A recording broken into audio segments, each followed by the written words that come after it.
Yeah, we have officially reported 12 cases, but through our investigation, it looks like we're going to be adding some additional cases today to that case count. That's not unexpected. It's that time of year when we see most of our cases reported, and so we're in the middle of the most active time right now for West Nile in Mississippi. Well, it's important to understand that most people who are infected with West Nile don't have symptoms. About 80% of people who are infected don't really show any signs of it at all.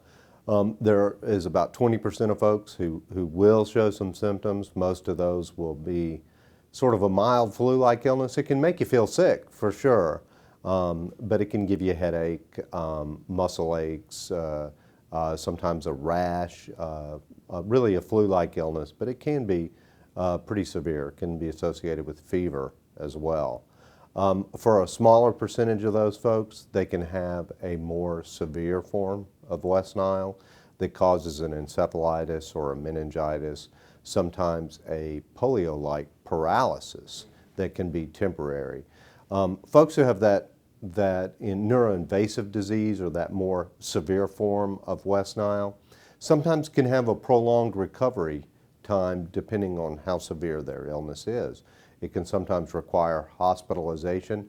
Unfortunately, we do see deaths associated with West Nile as well. So West Nile in Mississippi is transmitted by the southern house mosquito. This is a very common mosquito in Mississippi.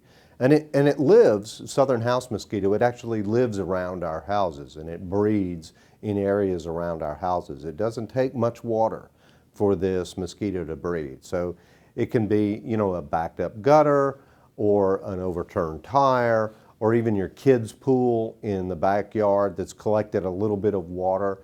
And when we have a big rain and then it gets hot and those little small collections of water start to evaporate, that's where this mosquito loves to breed. And so that's often around our homes.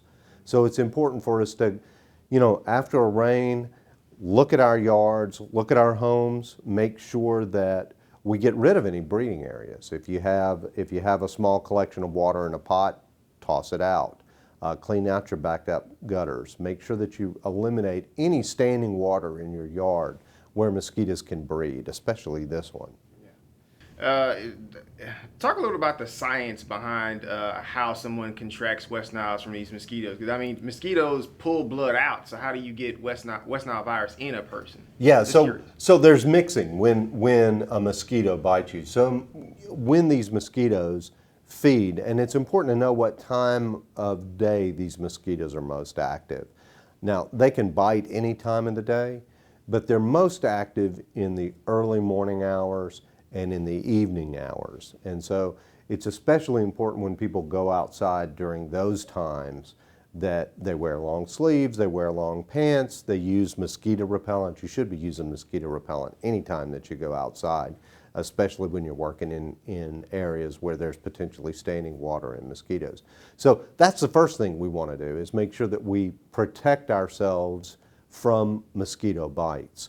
West Nile virus is maintained in a bird mosquito cycle. What that means is that a mosquito will feed on an infected bird, and then that mosquito becomes infected. And that infected mosquito can then bite other animals, other birds, sometimes people. And when people are bitten by that mosquito that's infected, we can then become infected because the virus can get in our blood from that mosquito bite. Yeah. And you talked about eliminating standing water from your house. Right. Also wearing long sleeves. What other prevention mechanisms are available? Yeah. So the biggest ones are to make sure that you're wearing mosquito repellent, that your children are wearing mosquito repellent, that you're getting rid of those areas within your house that could potentially breed these mosquitoes or where these mosquitoes may lay their eggs, that you avoid those times of day when these mosquitoes are most active. So if you're outside, and that's usually when it's cooler. So in the cooler times of the day is when this mosquito is most likely to bite.